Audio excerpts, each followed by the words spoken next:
So we got the craziest philosophical theories explained in 14 minutes. Let's check it out. Boltzmann brain. Boltzmann brain is a thought experiment that suggests that given enough time, a self-aware brain could randomly form in the universe due to quantum fluctuations. This hypothetical brain would have memories and perceptions of really living in a structured reality, even though it is just a temporary, random occurrence in a chaotic universe. This theory asks if it's more likely for the universe to exist, with all its complexity, or for a single brain with false memories to appear randomly. If the latter is more probable, it implies that everything you experience might just be a brief hallucination by a Boltzmann brain. Solipsism. That's too much for me. I Solipsism don't is get the it. idea that only your own mind can be known for sure to exist. According to this theory, the outside world, other people, objects, and events cannot be definitely proven to exist beyond your own perception. This is because all experiences are subjective, meaning they are understood through your individual mind. So while you may see and interact with the world, solipsism questions if the world actually exists on its own, or if it's all just created by your mind. I mean, yeah, the world exists. I mean, I get it. Like, technically, yeah, it could be, but. I mean, yeah, I'm pretty sure we're living in. That's basically the simulation thing, which is kind of same thing. Like, it could be. I think we have our own experiences and our own ways of thinking of it, but I You don't have think. no way I to don't think know. it's that. We don't The know. Yeah. teletransportation All right. paradox. The Let's see. teletransportation paradox is a thought experiment that explores the implications of teleportation and identity. Imagine a teleportation device that scans a person's entire body and mind, mapping every atom and neural connection. The device then transmits this information to another location, where a new identical Alternate body dimensions? is constructed, perfectly replicating the original person, I think it's including alternate their memories dimensions. and personality. The paradox arises when considering what happens during this process. Is the person who arrives at the destination the same individual who entered the teleportation machine? If the original person is disassembled at the point of departure, is that person effectively killed? If so, then the new person created at the destination, while identical in every way, is technically a different individual. I believe that this one could be very true. I think that when you go to sleep, when you wake up, you could wake up in a different reality. Like, it's slightly different, not completely different, but like your outcomes could be different and shit. Does that make sense? I think there's people that have talked about it a bunch before too. Like, when you go to sleep, you could wake up in a slightly different reality. Like, that's why, like, if you pray before bed and then you wake up, like, things can kind of work in your favor sometimes. It's pretty interesting. So, I don't know. I think that might be something. I don't know. The egg theory. The egg theory is a thought Egg theory. experiment that suggests that every person who has ever lived or ever will live is actually the same being, experiencing life in different forms and at different times. That The makes theory sense. proposes that when a person dies, they are reincarnated as another I believe person in that. without any memory of their previous I lives. believe that. This process I think that's also why we get flashbacks and stuff. Or, like, no, well, not technically, nah. But, like, the deja vu thing, like, yeah, it could be like we've been here, but it also could be we've been here from a different body. Like, if it's a basic experience, continues until that being maybe. has lived every human life in existence. According to the theory, the That would be universe exists. crazy. Imagine we're all just switching bodies and we're just like, one life you're like a homeless guy, then other you're like a millionaire, you're just trying these different realities. That would be crazy. Cause like imagine chasing a goal, but like you can't get there because you're not meant for that life path. Holy shit, bro. As an egg, a place for this single being to grow and mature through the experience of living many lives. Once all lives have been lived, the individual reaches a higher state of consciousness and becomes like a god, completing their spiritual evolution. Just as the universe I believe that in that's this theory possible. is That's designed for possible. growth and evolution, so too is every business. In my opinion, you can't really manage to do so efficiently without today's sponsor, Odoo. Oh Odoo my is a gosh. business management What software a that freaking includes guy. We're back. It didn't end my stream, so next time I'm not gonna mess with that. I don't know what that is, man. I don't know what that is, but it drops frames like right before it does it, so now I'm gonna know when it's about to glitch out. But let's pick up where we left off. The omnipotence paradox. On the other hand, if they cannot create such a stone, this also indicates a limitation, as they are unable to do something that should be within the scope of omnipotence. But God might be over logic itself. Or one might say that by omnipotent, we mean a being that can do anything that is logically possible. Being all-powerful doesn't mean doing logically impossible things like creating a square circle. It means having power over everything that exists. Logical impossibilities, like a square circle, aren't real things that can exist, so it remains just a cool debunked thought experiment. Antinatalism. That broke my brain. Antinatalism is a philosophical position that argues against giving birth, suggesting that it is morally wrong to bring new individuals into existence because life itself inherently involves suffering, pain, and hardship. So it is better not to create new lives that will inevitably face these challenges. But I think that goes against religion, because religion is saying to, populate. I don't know. One key argument in antinatalism is that coming into existence exposes individuals to more suffering than joy, making it not worth it. Additionally, some antinatalists point out the environmental and ethical implications of overpopulation, arguing that it contributes to suffering not just for individuals, but for society as a whole and the planet. You are not free. This theory about the absence of free will from human life suggests that individuals have the ability to make choices and take actions based on their desires. However, they do not have the ability to control the will behind any of their actions, thus making them a slave to their own desires. In order to prove this theory, the following thought experiment is proposed. If you're deciding between which ice cream flavor to pick, chocolate or vanilla, and end up deciding that you genuinely want chocolate, there is absolutely nothing you could do in that situation to change that desire, unless an external factor that you also cannot control is involved, such as finding out that vanilla ice cream is cheaper or that it's not as unhealthy. This shows that the only way for you to do anything is by wanting to do it, which we already determined you cannot control, or by being forced to do it, which you obviously cannot control either, thus proving that free will does not exist. Ship of... I actually was just talking about that with my friend. Like, I think we do have free will, but we're on a path. So, like, this pissed me off right here. I think we have, like, free will, but I think it's a life path. So, like, if I want to be a streamer, I could be a streamer, but if I want to be a doctor, I could be a doctor. But those are my, like, life paths. But I can't be a engineer because I will never want to do it. So it's like I have options. It's just whatever I choose. So it is kind of free will, but kind of not. It's kind of like a video game with multiple outcomes. Like there's still going to be a set outcome that they created, but you get to pick which way you go, pretty much. Theseus.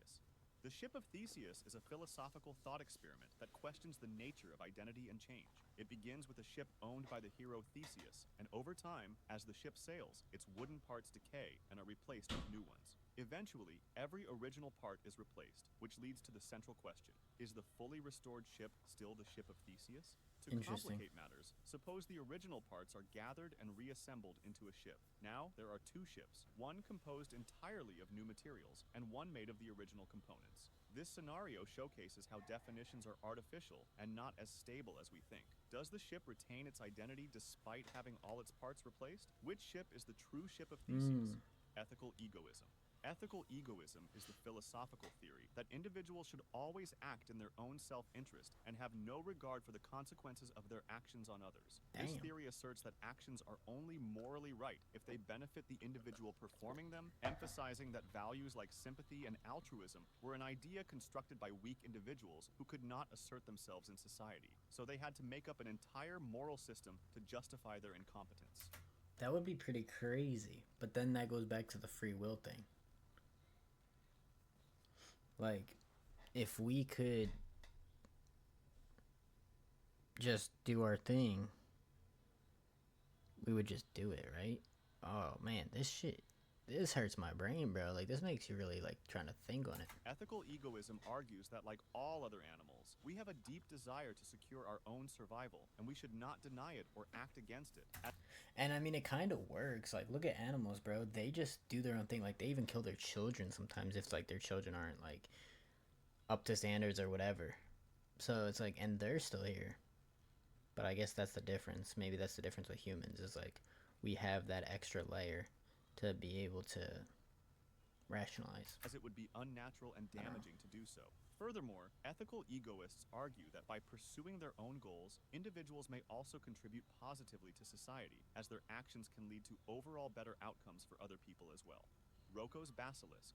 Rocco's Basilisk is a thought experiment suggesting that a future artificial superintelligence could be motivated to punish or torture individuals who knew about the possibility of its existence but did not actively help in bringing it into reality. What The the purpose hell? of this punishment would be to incentivize people to support its development. Essentially, the AI might create virtual simulations where those who fail to assist in its creation are tortured. Esse est percipi. It means that everything only exists if it's being perceived. For example, if you sit on a chair and stand up without looking at the chair has ceased So it's like a video game basically, where it like doesn't load in. to exist. Quantum immortality. Quantum immortality is a thought experiment stemming from the many worlds interpretation of quantum mechanics. This theory suggests that a conscious being cannot experience their own death because there exist alternate realities where they continue to survive. The core concept Whoa. proposes that every That would be decision or event crazy. creates multiple branches of reality. Yo. Imagine that. Imagine you're already dead in one universe. Like, remember like what I said earlier, like with the sleeping? Imagine you go to sleep, and in that, like when you switch the reality, you wake up, everything seems like you're still in the same life, but you died in like a previous one. Holy crap. Would that explain people dying in their sleep?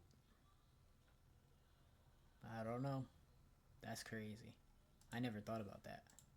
In life-threatening situations, there will always be at least one version of reality where the individual survives. Therefore, when faced with danger, the individual's So it just like basically syncs the realities. Like when you die in one, in your perspective, you escape it. That would be insane. consciousness only perceives outcomes in which they remain alive. As a result, quantum immortality implies that individuals would perceive themselves as immortal as they can never experience their own death. Oh, but that can't be real though, because like age, right? Like we would hit like, let's say you're like 70, and then you're like, no, not even 70, let's say like 90, and then you just keep going. Like eventually you would hit like 100, 150, like you would keep going, but you do hit a point where you're not alive, unless it switches. Like me right now being 26, I switch to a reality where I'm 26. I don't even know, dude. I don't think so though. I don't think it's possible because of the age part. Philosophical zombies. Philosophical zombies are hypothetical beings that look and act like humans but lack conscious experience. These beings NPCs, we live amongst them. behave exactly as humans do, but they have no inner life, no subjective feelings or thoughts. The thought experiment challenges materialism, which holds that consciousness can be fully explained by physical processes in the brain. If it's possible to imagine a being I that believe is in that. physically identical to a human but lacks consciousness, I then believe in that. consciousness might not be fully explained by physical states. Induction, introduced by David Hume, questions how we can justify our belief that the future will resemble the past. For example, we expect the sun to rise tomorrow because it has risen every day before. However, Hume pointed out that there's no logical guarantee this will always happen. Just True. because something has occurred many times doesn't mean it will continue to do so. Any justification for this assumption relies on past experiences, True. which is circular reasoning. If we say that we trust induction because it Hey, I know this is true for a fact because I trade in the stock market. It can be going up and then it switches, and then it can be going down and it switches, no matter what. So I think it's true, bro. The experience machine is a thought experiment proposed by philosopher Robert Nozick to challenge the idea that pleasure and happiness are the only things that matter in life. In this scenario, imagine a machine that can provide you with any experience you desire. You could feel immense joy, love, success, or any other pleasurable sensation, all while being completely unaware that these experiences are simulated. Nozick asks whether you would choose to plug into this machine for the rest of your life. Many people intuitively reject the idea of living in the experience machine, preferring real life with its struggles and hardships over an artificial existence filled with pleasure. This rejection I think that the struggles and hardships make the joy better, and I think it would water down the joy. It's like chasing a high. Like you can't just be happy the whole time. It's gonna get boring. suggests that there are values beyond mere pleasure, such as authenticity, relationships, and the pursuit of genuine achievements. Yeah. Moral anti-realism. Moral anti-realism is the philosophical view that there are no objective moral truths or values independent of human beliefs and opinions. According to this perspective, moral statements do not describe facts about the world, but are instead expressions of our attitudes or preferences. For example, if someone says, killing people is wrong, a moral anti-realist would argue that this statement doesn't reflect an absolute truth. Instead, it expresses a social consensus or a personal belief. The 100%. idea is that actions like killing are not inherently good or bad. Rather, we label them as such based on cultural norms. Well, I think in this scenario, it is bad because you're deciding someone else's life. But then again, what if that was your path? What if you were on a path, or what if you were on the wrong path and God's like, yo, we gotta wipe you out and just go to the next one? Like, what if that was it? Because, like, why do people get the urge to do that? Or if, sometimes it's self-defense or whatever, but, like, I don't know. I think I would say, if I had to guess, I would say killing is bad because that's you doing it. But if there's no free will, it was meant to happen. That's crazy. That is crazy.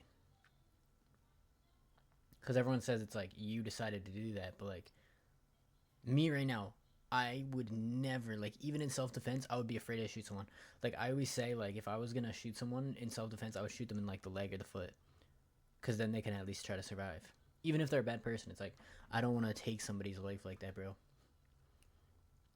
I don't know. That's crazy. That's crazy. Societal agreements or individual feelings. The paradox of tolerance.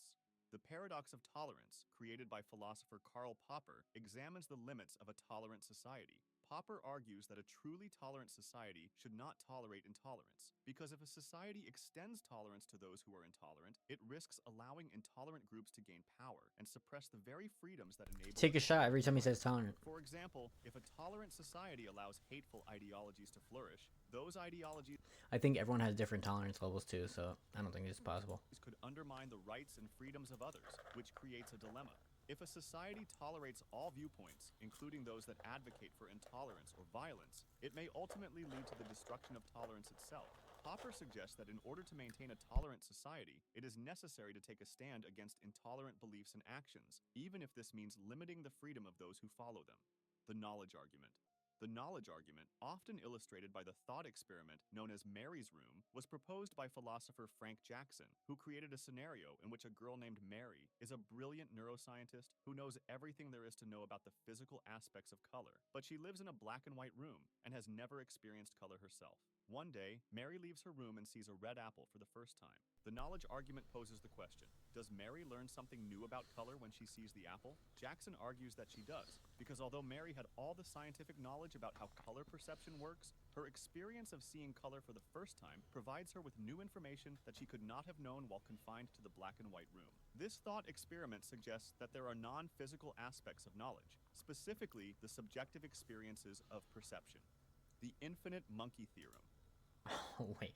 I didn't really, like, I kind of understood it, but I kind of was thrown off by it. Like, yeah, like, she knows there's colors. Like, basically right now, if, like, they created a new color, it would be like, yeah, we knew there was colors, but how would we not know of that one? But I guess there would be an answer over time.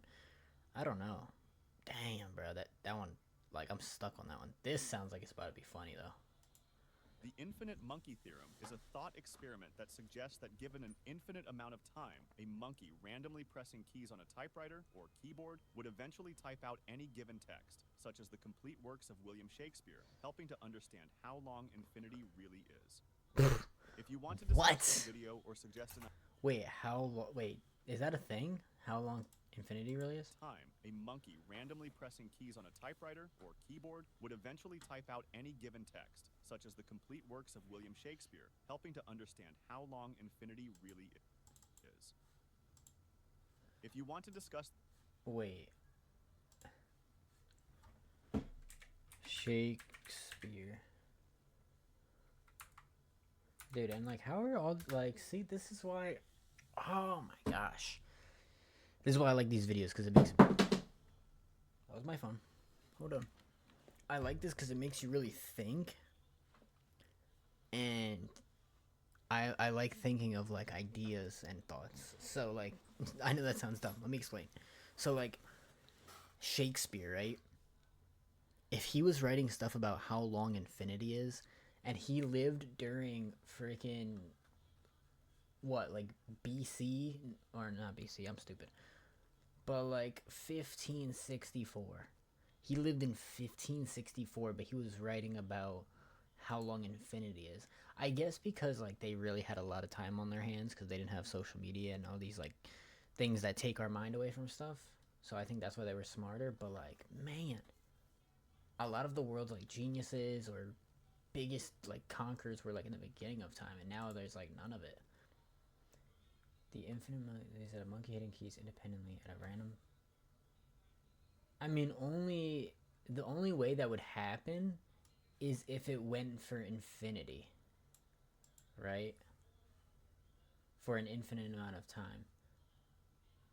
But that would take like, because you have to get like imagine this, right? Like to type this by coincidence, like you would have to get like 1, 2, 3, 4, like how many freaking different, you know what I mean? Like this is probably, let's say, like 1,000 keys, right? Like 1,000 letters. You'd have to type that 1,000 in a row. But then if it's 1,000, like there's probably like an infinite amount of freaking, not infinite, but there's probably a crazy amount of letters that you would have to combine to be able to get that. Like that's, I mean, it makes sense though. It makes sense though. I thought he had like a book or a theory about how long infinity is. So, well, it would just be never ending, like 24/7. But like, yeah, I don't know. I don't know why I searched that. That would be just 24/7. See, like my brain is breaking from these videos.